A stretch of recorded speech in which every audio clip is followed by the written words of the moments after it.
हरिओम। ओम आनंद ma'am, Om Shanti ma'am, ओम ज्ञान ma'am, आप सभी दर्शकों का हमारे चैनल पर स्वागत है। आज हम लोग बीएड फर्स्ट सेमेस्टर के अंतर्गत शिक्षक से अपेक्षाएं क्या की जाती हैं, यानी शिक्षक से समाज या व्यक्ति या विद्यार्थी क्या चाहता है, इसके विषय में हम लोग अध्ययन करेंगे। अगर हम शिक्षक से अपेक्षाएं की बात करें तो वास्तव में जो है शिक्षक व्यक्तिगत रूप के साथ साथ सामाजिक रूप से भी प्रत्यक्ष और अप्रत्यक्ष रूप से बहुत सारी चीज़ें देता है। इसीलिए डॉक्टर सर्वपल्ली राधाकृष्णन जी ने कहा था, वास्तव में किसी देश का नेतृत्व शिक्षक ही करता है। आज जो कुछ भी समाज में व्यवस्था या दुर्व्यवस्था हो रही है या चल रही है, या जो भ्रष्टाचार का जो स्वरूप है, उन सभी गतिविधियों के पीछे अगर आप ध्यान से विचार करें, देखें तो शिक्षक ही है। ये अलग बात है कि वह शिक्षक कॉलेज में पढ़ाने वाला है, या वह शिक्षक माता पिता के रूप में है, या वह शिक्षक जहाँ से आप सीखे हैं वह है। कहने का मतलब शिक्षक जो है जब अच्छी चीज़ों का महत्व और संस्कार देता है तो समाज अच्छा हो जाता है, और जब शिक्षक अच्छी चीज़ों से और अच्छे संस्कार से ही किनारा खींचने लगे, स्वार्थ सिद्ध करने लगे और विद्यार्थियों को नकल करा के उसे पास कराने लगे, तो शिक्षक वैसे ही अच्छाई के महत्व को ख़त्म कर रहा है, तो अच्छा समाज कहाँ से होगा। अतः आदमी चाहे जैसा हो, लेकिन एक शिक्षक से सामान्यतः लोग क्या अपेक्षा रखते हैं, क्या इच्छा रखते हैं, कौन सा अपनी मनोकामना रखते हैं, उसके विषय में आज हम लोग अध्ययन करेंगे। वह इस प्रकार है।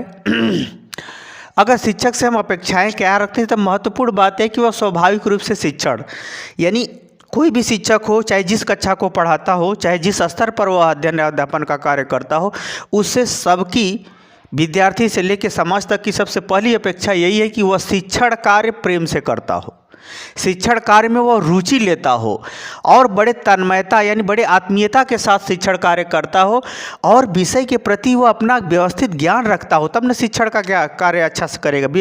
विषय के प्रति उसके विचार सही हो, दृष्टिकोण सही हो, उसका ज्ञान सही हो, और वह विषयों पर अभ्यासी हो, विषय को बार बार अभ्यास करता हो, यानी दोहरा करके पढ़ाता हो। ऐसा नहीं कि एक बार पढ़ लिया तो जीवन भर पढ़ाने ही लगे, ऐसा नहीं। वो अभ्यास करता हो, वो एक प्रकार से उसमें यत्नशील हो, प्रयत्नशील हो, और व्यवहारिक चीज़ों से जोड़कर वह शिक्षण का कार्य करता हो, शिक्षण के लिए आवश्यक उपकरणों का भी प्रयोग करता हो, वह उत्साही हो अर्थात आलसी या प्रमादी न हो, और वह पाठ्य योजना बना करके पढ़ाता हो, यानी व्यवस्थित ढंग से शिक्षण का कार्य करता हो। इसके संग संग वह शिक्षण को आधुनिक विचारधारा, आधुनिक आवश्यकताओं या आधुनिक समय की स्थितियों के अनुसार वह जोड़ करके शिक्षण का कार्य करता हो, और व्यवहार में उसकी उपयोगिता यानी विषय की उपयोगिता को भी वह बताता हो। इस ढंग से शिक्षण का कार्य करता हो, यानी शिक्षण में प्रत्येक चीज़ का और प्रत्येक गतिविधि के महत्व और आवश्यकता को भी वह प्रकाश उस पर डालता हो, तो ऐसा शिक्षण बहुत बेस्ट होगा, ऐसा शिक्षक बहुत अच्छा होगा। इसीलिए सबकी सबसे पहली अपेक्षा यह है कि शिक्षक जो है स्वाभाविक रूप से शिक्षण का कार्य करे, जिसके अंतर्गत ये समस्त विशेषताएँ, समस्त गतिविधियाँ होनी चाहिए। दूसरा अगर हम इसका देखें तो सत्यनिष्ठ ज्ञान।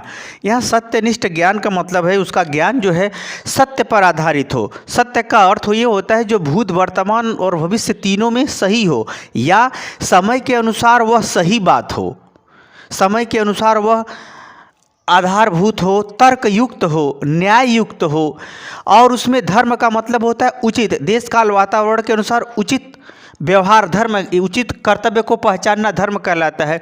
सत्य पर आधारित हो, सामाजिक हो, ऐसा नहीं कि समाज के बाहर का वह व्यवहार हो, या समाज के बाहर का व्यवहार हो तो अच्छा व्यवहार हो, गलत व्यवहार न हो, और वह ज्ञान को के लक्षणों को भी पहचानता हो, अज्ञान के भी लक्षणों को वह पहचानता हो, विषय की कमियों को भी जानता हो, और विषय के उपयोगिता को भी वह जानता हो, यानी और ज्ञान इस प्रकार से भी कि वो विद्यार्थियों के भी हर सभी गतिविधियों को समझता हो, पहचान लेता हो और व्यवहार कर लेता हो, और उस विषय का उस स्तर पर की गतिविधियों और ज्ञान को भी वह समझता हो, बताता हो, समझाता हो।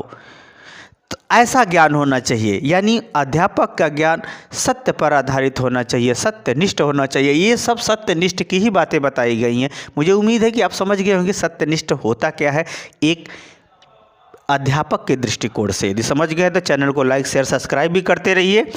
तीसरा अगर हम इसकी बात करें तो शिक्षक से अपेक्षा की जाती है उदारपूर्ण व्यक्तित्व। उदारपूर्ण व्यक्तित्व का मतलब होता है उदारता। उदारता व्यवहार की शोभा होती है। उदारता का मतलब ये होता है जैसे नियम का पूरा अगर पालन होता है तो बहुत सारे बच्चे कुछ बच्चे फेल हो जाते हैं, अर्थात 1 नंबर 2 नंबर से फेल हो जाते हैं, या कहने का मतलब क्या है कि थोड़ा असफल या नर्वस होने की स्थिति होती है। तो ऐसे समय में अध्यापक क्या करता है, उन्हें प्रोत्साहन और सहयोग दे करके उनको योग्य बनाने का कार्य करता है। उसी को कहते हैं उदारपूर्ण व्यक्तित्व करना। जैसे आप कोई बोझा है साइकिल पर आप लादना चाह रहे हैं, आधा से ज़्यादा उठा ले रहे हैं लेकिन लद नहीं पा रहा है, तो उस समय कोई व्यक्ति आ करके आपका सहयोग कर दिया, आपका बोझा साइकिल पर लद गया। तो एक प्रकार से ये उदारता कही जाती है। आपने उसको बुलाया नहीं, फिर भी वो आकर के आपका बोझा जो है साइकिल पर लदवा दिया, तो इसको कहते हैं उदारता। उसी तरह से अध्यापक देखता है कि नहीं बच्चा आधा से ज़्यादा मैथ लगा लिया है और थोड़ा सा लास्ट में जाके गलत किया है, तो वहाँ पर उदारतापूर्ण नंबर दे देता है। कहने का मतलब 10 नंबर का अगर सवाल है तो 8 नंबर दे देगा, पूरा सही रहता तो 10 नंबर देता। अगर निष्ठुरता की बात आ जाए तो पूरा काट के 0 कर देगा क्योंकि सवाल गलत है। यानी अध्यापक का मतलब ये होता है कि वह व्यक्ति तो उदारपूर्ण हो, ताकि वह जब उदारता होगा तो उसके अंदर सरलता भी होगी, सहजता होगी, सबसे मिल लेगा, सबसे बात कर लेगा, सबको समझ लेगा, ऐसे वह सहयोगी होगा। और जब आप दया भी उसके अंदर होगी तब वह उदार होगा, और विद्यार्थियों को गलतियों को क्षमा करते हुए उसको सिखाने का प्रयास करता है। ऐसे उदारपूर्ण वाले होते हैं। और वह सहयोगी होता है ताकि विद्यार्थी के अंदर वो अधिगम हो सके। वह सहानुभूति भी रखता है, विद्यार्थियों के सुख के संग सुखी और दुखी होने के संग दुखी भी होता है। यही कारण है कि अच्छे लोगों का भी एक पहचान होता है। अच्छे लोग दूसरे के सुख के साथ सुखी होते हैं और दूसरे के दुख के संग दुखी भी होते हैं, बस सामने वाला सही हो।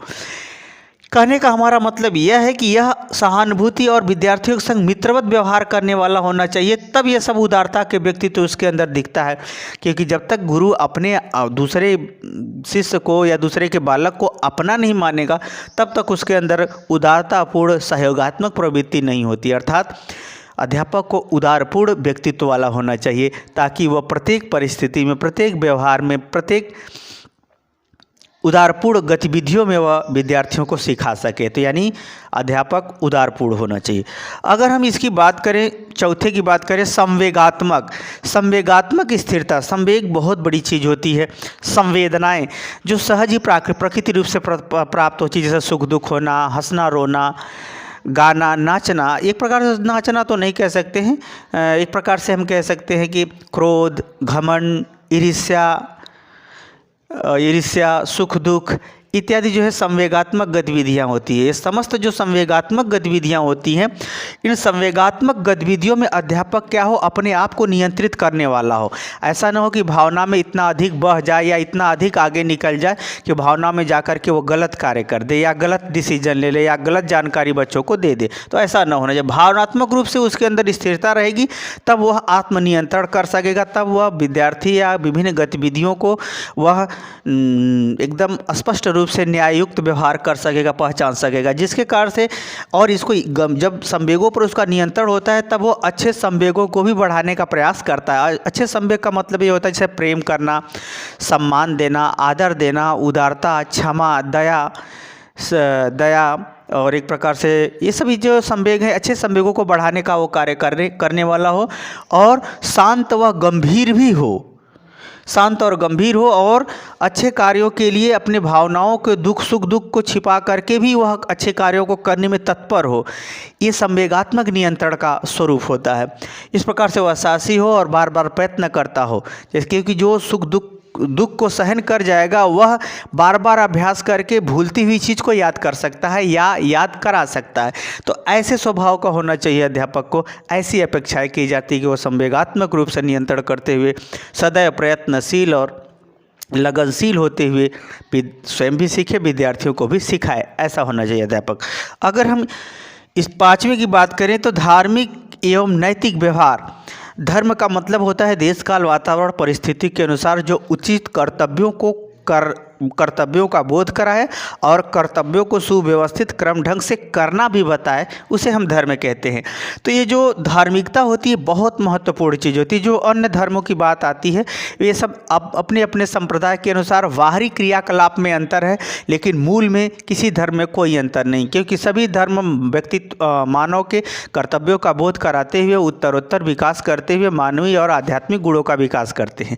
आध्यात्मिक रूप से कोई अंतर नहीं, लेकिन भौतिक अंतर के कारण से जो फालतू अज्ञानी लोग लड़ाई झगड़ा करते हैं वो अलग बात है।